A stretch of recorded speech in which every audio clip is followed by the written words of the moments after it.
Very few watches can match the ubiquity and recognizable status of the Rolex Datejust. It's so under the nose that in many ways it has become an afterthought for certain legions of the watch collecting community. As someone whose first Rolex was a Datejust, I've always been fond and had this appreciation for what it represents to both the brand and the industry more broadly. It's a design that has stood the test of time, being methodically and carefully upgraded over the years. In this video though, we're gonna be looking at the modern Datejust at 36mm with a fluted bezel, the reference 126234, where I'll go through all the details and give my take on this watch that sure might be played out to some, yet is probably deserving of receiving an underappreciated classification as a result. So as mentioned, the Datejust has been emblematic of the Crown's design language for decades, with Rolex introducing the original Oyster Perpetual Datejust in 1945. The reference for that one was the 4467 to celebrate the company's 40th anniversary, only being available in 18-karat yellow gold. There were several hallmark characteristics featured on this design that helped forge its legend. First was the inclusion of a fluted bezel, although the fluting has undergone an evolution over time. Another design detail, while seemingly small, was monumental in terms of its influence, the date window at 3. Other watches with date windows predated the Datejust, however, it was the first date window on a dial of a self-winding, water-resistant chronometer, being groundbreaking enough that the date itself became part of the model name. The Oyster case tie-in was a callback to Rolex's previous water-resistant breakthroughs of the prior 2 decades and brought with it added protection from the rigors of daily life. The case further served as protection for the automatic caliber A295 perpetual movement within, whose chronometer certification further emphasized the excellence that Rolex was constantly striving for during this period. Then there's the Jubilee 5-link bracelet, named for the company's 40th anniversary, and introduced with the launch of the Datejust, bringing an elegant look that's effortlessly comfortable, and a highly desired option for many Rolex models that followed. The final core pillar of its design was the Cyclops magnifying date lens introduced in 1953, a total love it or hate it feature that has permeated into many aspects of the Rolex catalog. There were small splashes of change throughout the years, make no mistake about it, the ladies' Datejust models and the Oyster Quartz Datejust of the 1970s, yet the core formula of the Datejust has remained very much intact. Looking to the 21st century, we saw the release of 41mm Datejust, and the current caliber 3235 made its way into the lineup in 2017, marking a new generation of calibers. Now today, the Datejust range presents a broad array of options, including smooth bezels, Oyster Jubilee bracelets, a wide selection of sizes and dial choices, and two-tone options with different hues of gold. One of the keys to the success of Rolex is the unrelenting consistency of its models once they recognize that they have a hit on their hands. It's pretty remarkable that 80 years later, its original properties still remain with the Datejust current range, but it's a testament to its initial brilliance in design. So now let's take a closer look at the contemporary Datejust 36 on display, a Rollazor option with a fluted bezel and Oyster bracelet. Although it's not a complete showcase of precious metal, my favorite combo for the Datejust is this: white Rollazor with a central case of stainless steel and a white gold fluted bezel.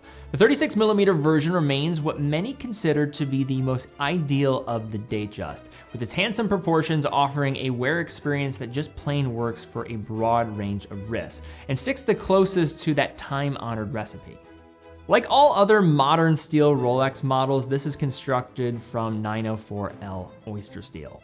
This Oyster steel is present in the central case as well as the bracelet. The formulation of steel is known for its exceptional durability and strength, with a higher level of hardness and resistance to corrosion, distinguishing a Rolex from other makers that utilize more common 316L stainless steel alloy. Along with its versatile 36mm diameter, the watch also comes in with a 12mm thickness and a compact 43.3mm lug-to-lug distance. This case is a strange one to classify. It might seem small on paper, but the 36mm Oyster case is awfully forgiving. So before you just say it's too small for me, I really encourage you to give this one a shot because I think you might be pleasantly surprised. A 36mm Datejust just doesn't wear like a regular run-of-the-mill 36mm watch. The central case is not overly extravagant with finishes, polishing being the surface treatment of the sides as well as the tops of the lugs. The real splash comes from the 18 karat gold fluted bezel. Now it is bold, not in an over-the-top way, but make no mistake, it will catch some attention even from across the room. You have these casting shadows set inside the flutes with an iridescent sheen working in tandem to create a lovely end result. Interestingly, the original bezel was screwed in to increase water resistance, but the modern bezel is purely decorative. The sign crown offers the Rolex twin lock system that screws into the mid case, assisting with 100 meters of water resistance. And aiding in durability is the solid stainless steel screwed in case back, providing a perfect canvas for engraving should you so desire. A seldom seen design decision in modern watchmaking. Another touch found in modern Rolex is their engraved rehaut, a feature originally implemented to prevent counterfeiting. And of course, the trademark Cyclops magnifier remains above the 3 o'clock date window. When we're talking about the modern Datejust, your bracelet choices include the Jubilee and the Oyster, both of which are design classics, often copied but never duplicated. The Jubilee presents more of a dressier design, looking much like the original with its elegant 5-link configuration. The way it drapes around the wrist is unparalleled, exhibiting all-day comfort and regal looks. For my own preferences, this is probably where I lean, but if you want something with a bit more sportier of an appearance that isn't as flashy, the Oyster bracelet seen here is probably the way to go. First introduced in the 1930s, the Oyster can be found on many Rolex models, and it definitely gives the Datejust more of a go-anywhere type of feel. The 3-link design features brushed outer links and polished centers, with a matching finish across the length of the Oyster clasp. The reliable and secure clasp, machined with tight tolerances, has a polished center signed with the Rolex coronet. Operation is simple, opening with a reassuring click upon raising the hinge tab end of the clasp, and then once open, you have access to one of the highlights, the EasyLink Comfort Extension Link. This system allows for quick adjustment of roughly 1 bracelet link on the fly without tools, around 5 millimeters. Now further, the clasp has 3 set positions living within the clasp for further flexibility, although that will require a spring bar tool to adjust that lock point. The classic Datejust dial is well represented in its modern form, from its timeless sunray finish to the tasteful blend of printed text and minute markers, mixed with refined applied rectangular indices and baton hands. The dials themselves begin life as a brass blank, and its texture is the result of precise brushing techniques. Different shades are the result of electroplating or physical vapor deposition, also known as PVD coating, where metallic particles are applied onto the dial surface in several layers and finished with a light coat of varnish. This reference 126234 is shown in the classic silver electroplated finish, one of Rolex's most iconic Datejust looks. The sunray brushing is extremely fine, with its radiating pattern gracefully diffusing light from every angle. Once the dial finishing and coloring is completed, the text and minute track are pad printed, with Rolex, Oyster Perpetual, and Datejust below 12, and superlative chronometer and officially certified above 6. The Rolex coronet is applied above the text up top, and the rectangular applied indices feature their proprietary blue chromolite lume. The baton hour and minute hands are faceted and also get an application of chromolite for nighttime visibility as well, whereas the needle-style second hand sweeps along lume-free. The instantaneously jumping date at 3 is highlighted with the Cyclops magnifier and is printed in black on white for easy legibility, regardless of the dial color choice. Taken as the whole, the layout is note-perfect Rolex, with the iconic Datejust look continuing as it has for decades. So if you were going to poll Rolex buyers, why did they decide to buy their watch? Chances are the movement wouldn't be at the top of the list as the most popular response. This reality is more a reflection of Rolex's mastery in branding and dominating consumer discourse than it is a slight on their chronometric ability. Now, we saw earlier this year the release of the Dynapulse escapement, which was monumental for not only Rolex, but the entire industry in its full embrace of silicon componentry and a proprietary escapement concept never seen before, especially at this scale that you see with Rolex's production. Just a decade ago though, Rolex showcased another leap with their movements with the unveiling of the Chronergy Escapement in 2015. Now the Chronergy Escapement has since been rolled out to the broader 36mm Datejust lineup with the 32-35 calibers, replacing the prior gen, the 31-35. The Chronergy Escapement is a twist on the centuries-old lever escapement. The core is the geometric reworking of the components of the escapement itself, as well as the hollowing out of the escapement wheel for reduced inertia. The escapement wheel teeth are substantially broader than a traditional execution, with thinner pallets residing on the offset fork. This ensures a 15% increase in the escapement's efficiency, and given the geometric redesign, it reduces the escapement drop, which allows for less unnecessary unwinding of the mainspring. The mainspring is another area of focus, as the barrel has been redesigned to have thinner walls to house a longer mainspring on the inside.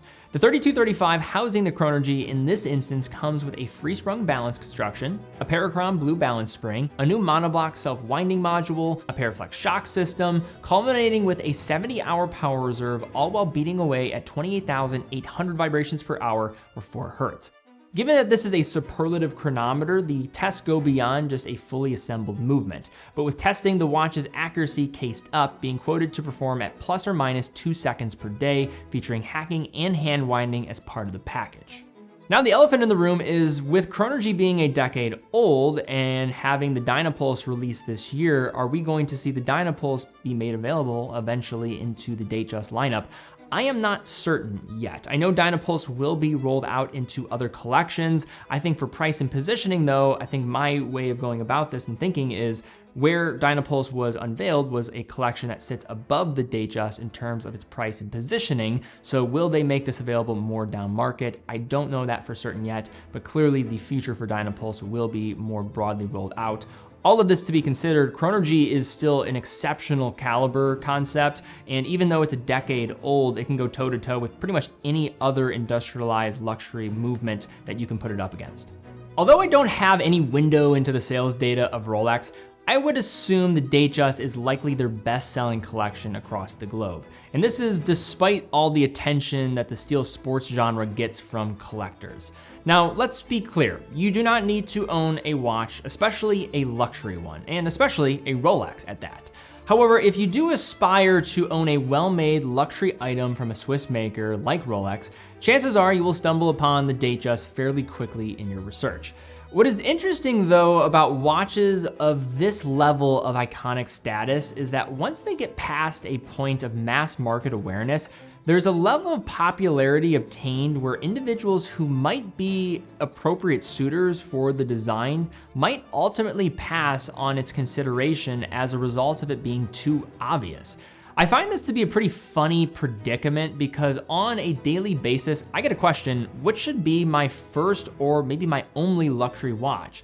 In this quest of trying to discern what is the best as an enthusiast, there's oftentimes a denial of self that comes along with this process. In other words, we want to show the world that we consider the less discussed pieces as a way to show our independent thinking. The Datejust, though, by nearly every metric, could be the most logical luxury watch choice you could make if you aim to only own one. It is durable enough, offers a wide range of choices to choose from, while showcasing looks that could work well in nearly any environment you can throw at it. The biggest challenge for the Rolex is that it is this iconic. It is so recognizable that it sends a message because it's inextricably linked to Rolex. And there are times in certain circles where maybe you don't want to send that message, I have a Rolex on my wrist. Despite what the secondary market has to say, or based off of maybe it being so popular and obvious, if you just get down to thinking about this in a cerebral manner, the Datejust is about as perfect of a one and done type of luxury watch that you will come across. And to say anything else would not be an honest assessment. But all right guys, that is my take looking at the Rolex Datejust. The Datejust is a funny watch in many ways because it is very popular, but it probably could be suitable for even more people if we were just being honest about who we are and recognizing maybe what we're asking a watch to do for us. I always have loved the Datejust. It was the first Rolex that I ever desired to own. Some of that came down to it being more accessible than other Rolex models, but this is a watch that is arguably the most versatile, not just from Rolex, but really any brand out there. And the amount of choices that you have from the bracelet types, case sizes, the bezel options, there's a lot to like here. I didn't even mention the different dials that you have to choose from. I love the Datejust. I love what it represents. I think it's one of these watches that has become a victim to its own success. And outside of the Explorer and the Oyster Perpetual, it probably is one of the most versatile watches that you're going to come across from Rolex and beyond. But guys, what is your take on the Rolex Datejust? Do you think it's tired, it's played out, you're not a fan of it? Or are you somebody that absolutely loves the Datejust and thinks it's relatively underrated despite the success? Leave a comment down below, especially if you're an owner of a Datejust model or you decided to pass it up and buy something different. If you enjoyed the video, please give this one a thumbs up, subscribe, hit the bell icon. Really do appreciate that as well. It does help out the channel. Also check out teddyballister.com. Teddyballister.com is an authorized dealer for all the brands that we carry, 35 plus brands. Every purchase comes with quick and fast fulfillment, dedicated customer support, and a full factory warranty for all the products that we offer. Also, how we're able to keep all the content going on this channel is through selling watches. So if you are in the market for a watch, we'd absolutely love to have your business. Let's keep doing what we're doing here. We love what we do. In addition, if you're ever in the Cleveland, Ohio area, check out our boutique. We'd love to help you out in-store or online. It's an absolute privilege to do so and love to help out. But guys, thank you again so much for watching. Be well, and I will see you all very soon.